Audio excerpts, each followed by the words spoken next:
Journey to Masters Mountain. Part 1. Foundation Frivolity.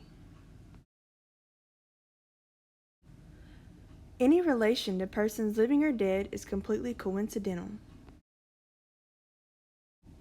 Part 1.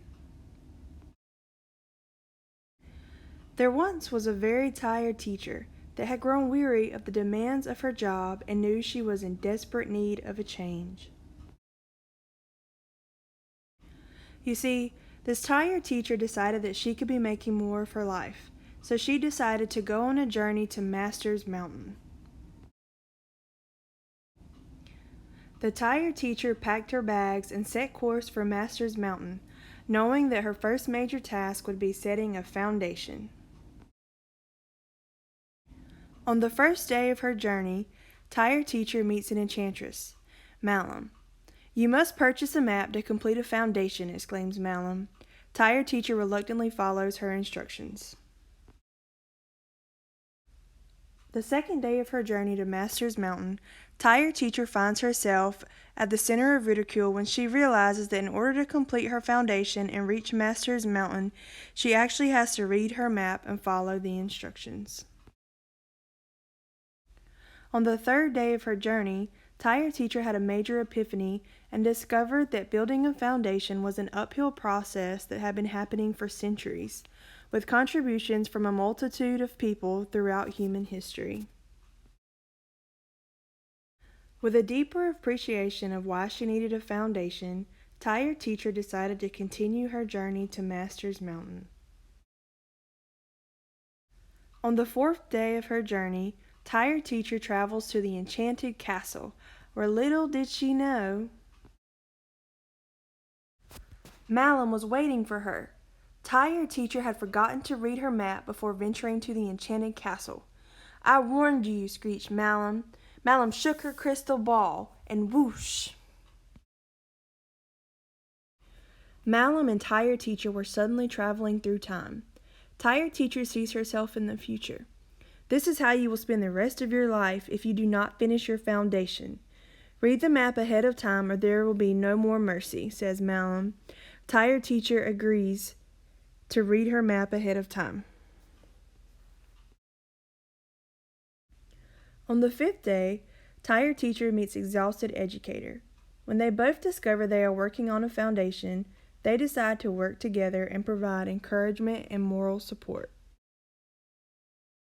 Tired teacher and exhausted educator set about to continue their journey to build a foundation so they can reach Masters Mountain when suddenly,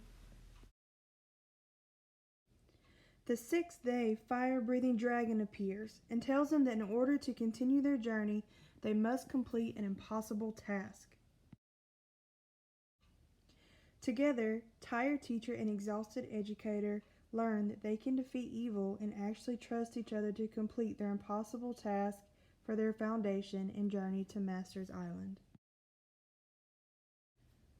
After battling the dragon, tired teacher and exhausted educator learn on their seventh day the importance of taking breaks whenever they get the chance. After their break, tired teacher and exhausted educator decide it's time to continue their foundation so they can reach Masters Island.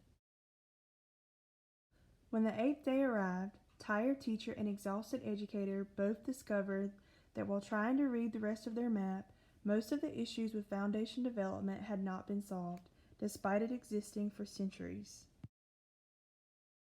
Although discouraged, tired teacher and exhausted educator continued on their journey on day 9, knowing that having a foundation was a necessary part of their journey, or else they would not fully appreciate reaching Masters Island.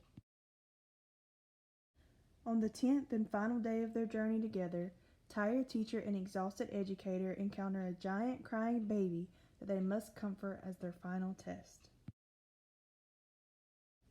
Together, tired teacher and exhausted educator discover that they must comfort the crybaby by telling stories that the crybaby understands and finds entertaining. To their astonishment, it works.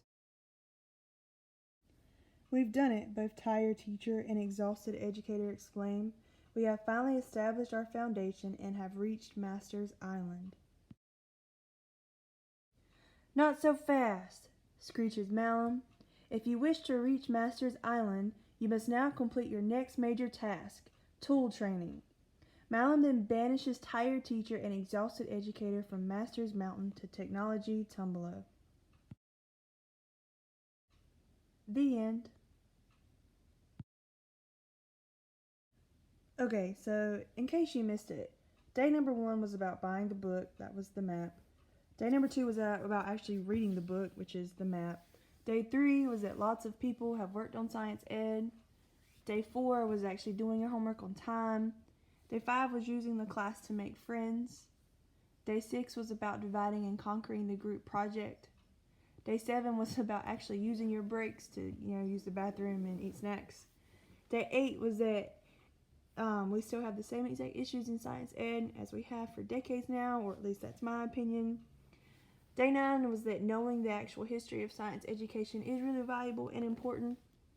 And day 10 is that science is best taught through a lens of relevancy to get students interested. Also, Malum, the evil enchantress. Malum is actually Latin for evil. So.